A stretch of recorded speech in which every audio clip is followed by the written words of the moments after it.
Hi, this is Mo with the Unsteady Hand. I'm here with Michael Taylor. We're going to try doing some videos instead of podcasts because we're a visual organization here at the Unsteady Hand, and we should do visual stuff.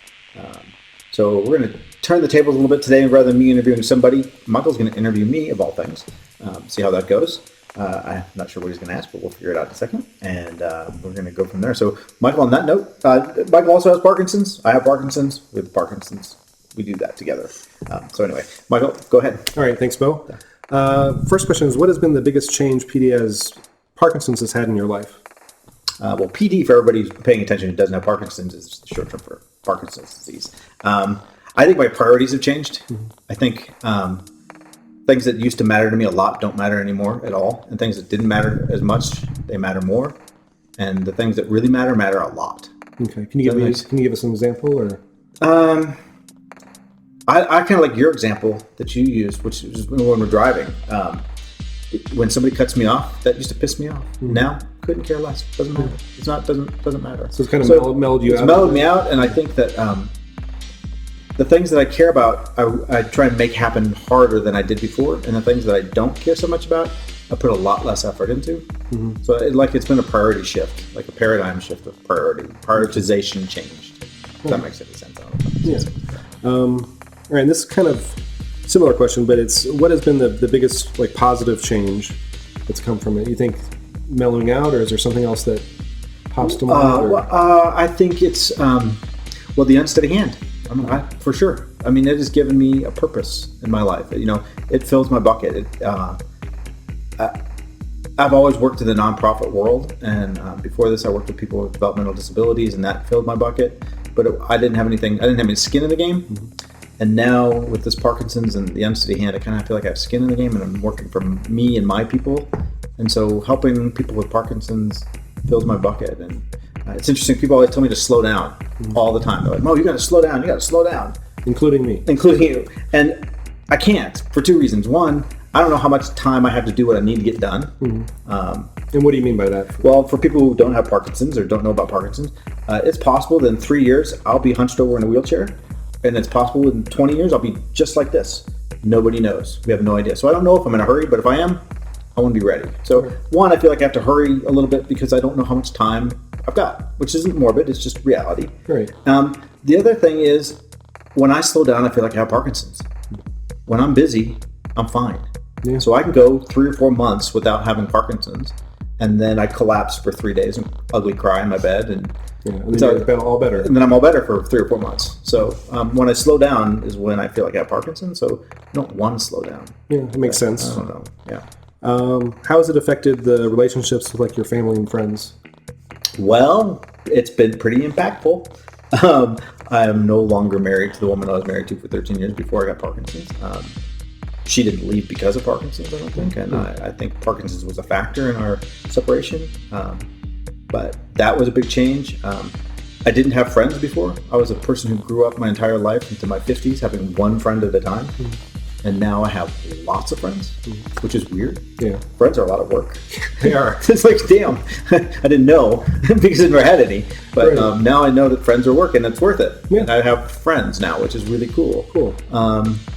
And personally, with the Unsteady Hand, I've kind of turned into a politician a little bit, which is a little gross. I don't really like that. So a lot of handshaking and a lot of schmoozing and a lot of pay attention to what we're doing, please, so you can help us out. And it's a different dynamic in my world. I've always been more in the background, and I've really I'm emerging into the foreground, which is being forced to. Kind of forced into that role of being in the foreground, which is cool. Right. I feel like I'm doing okay at it. Mm-hmm. So far, We'll see, but that's new for me. Being forced into the foreground instead of hiding in the back at the room at the party. Yeah, I'm the one in the front on the microphone, or making a video, right? Or doing this is uncharted territory for me. Yeah, exactly. Right, and you. Yes, it is. I think for both of us. All right, let's see. What message do you hope to convey with the Unsteady Hand? What do you see its driving purpose is? Well, I've got a whole spiel. I don't think we have time for the three-legged stool, mind, body, spirit thing. That'll make a whole new video. But I just want, it's a given that exercise is the only thing known to slow the progression of Parkinson's. It's the only thing. So everybody makes you exercise when you have Parkinson's. That's the thing everybody makes you do. I hate to exercise. I'm trying to do it. But I think there's more to life than exercise, and I think that we can engage our brains and our bodies and our spirits in a way that's through creativity that can have a positive impact on our lives, as much in a different way, but as much as exercise. And I think that's important. And it gives other people an opportunity who don't necessarily want to exercise or need to exercise, or that we all need to exercise, but some of it's not our focus with Parkinson's, and I'm one of them. Yeah. And this gives me an outlet to feel like I'm doing something positive. It makes me feel better. So I'm hoping I can do that for other people. Cool. Finally, what would be your advice for someone that was recently diagnosed with Parkinson's? Like another young onset, like us. So young onset, just so people know, if you're diagnosed with Parkinson's before you're 50 years old, it's diagnosed as young onset Parkinson's. I was diagnosed at 49. You were at 37? 32. 32? You're 33. 33. Anyway, I don't know where I got 37. Anyway, it doesn't matter. Yeah. Both young onset. I think, I would say that Parkinson's sucks, but it's not the end of the world. Right? Mm-hmm. That would be my biggest thing, is that it really does. And educate yourself. Yeah. I think that's huge. I think I've spent a lot of time on the internet sifting through a lot of really bad information about Parkinson's. And you go to Facebook and there's lots and lots and lots and lots of really bad information about Parkinson's. So learning to sift through what's real and what's not real, and what matters and doesn't matter to you personally, because I guess to educate yourself and to know that it's not the end of the world. Have a positive mindset. But keep it positive, because it does suck, but it really isn't. I've said this to a couple people, and some people balk, and some people love it. But Parkinson's has been a blessing to me. It has changed my life for the better in so many ways. There are parts of Parkinson's that ruin my daily life on a regular basis, but in the big picture, my life is better having Parkinson's. Kind of bizarre to say. I agree. Yeah. Somebody sent me a letter